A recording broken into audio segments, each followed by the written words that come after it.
Hi, it's Kyra from Vida La Vegan. Today I'm going to walk you through how to edit photos on your iPhone.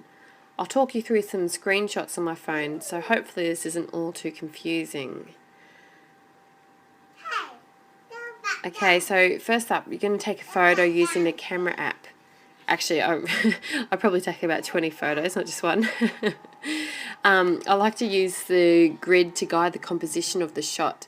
Sometimes I like to work with the rule of thirds, so the grid is helpful for that. It's also helpful to make sure you take a straight shot. Once I've taken the photo, I'll open it up in Snapseed. This is the screenshot of Snapseed here. Okay, so we're going to go to details up there in the top right hand corner. I like to change the sharpening and structure both to 60. Then we're going to go to the drama tab and I change both the saturation and filter to 50.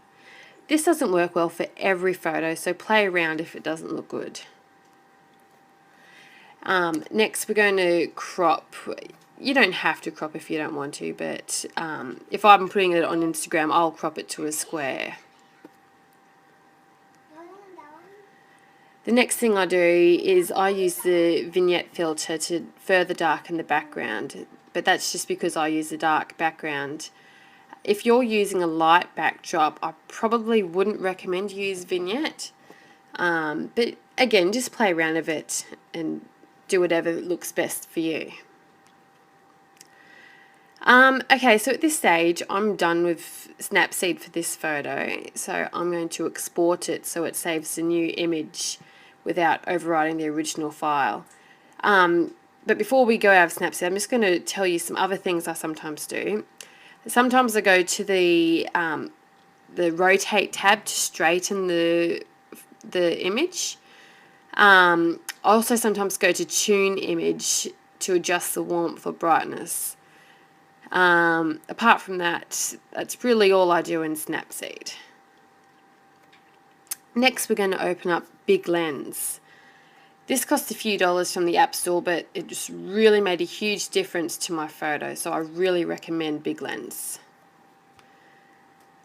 So open up your photo in Big Lens.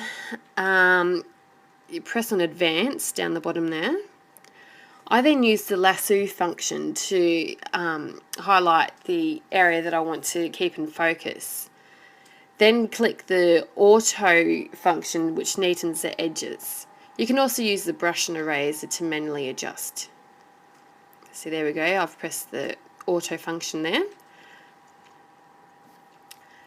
Then press next and we're going to adjust the aperture. Lately I choose 1.8. But again, just play around with it, just whatever looks best for you. Next I change the lens shape to circle. Yeah, again, this doesn't work well for every photo, but just play around with it. For food photos, I don't really like to use the other shapes. It makes it look too edited, but I think the circle does look more natural. Now, by this stage, just take a look at it. If something doesn't look right, you can go back in and use the focus or blur functions to make it look better. So here, I've just further focused the leaves and the kiwi fruit there. Oh, and then also the pomegranates on top, they got blurred out originally. So there we go, that looks so much better. Okay, so when you're finished, just click Save. Okay, so the next thing I'm going to do is go to pick frame to put on the watermark if I'm putting this on Instagram. It's not that hard, and I'm sure that there's other apps out there that do a similar job, but pick frame is just what I use. And there we go, there's the finished image. So that's how I edit my photos on my phone.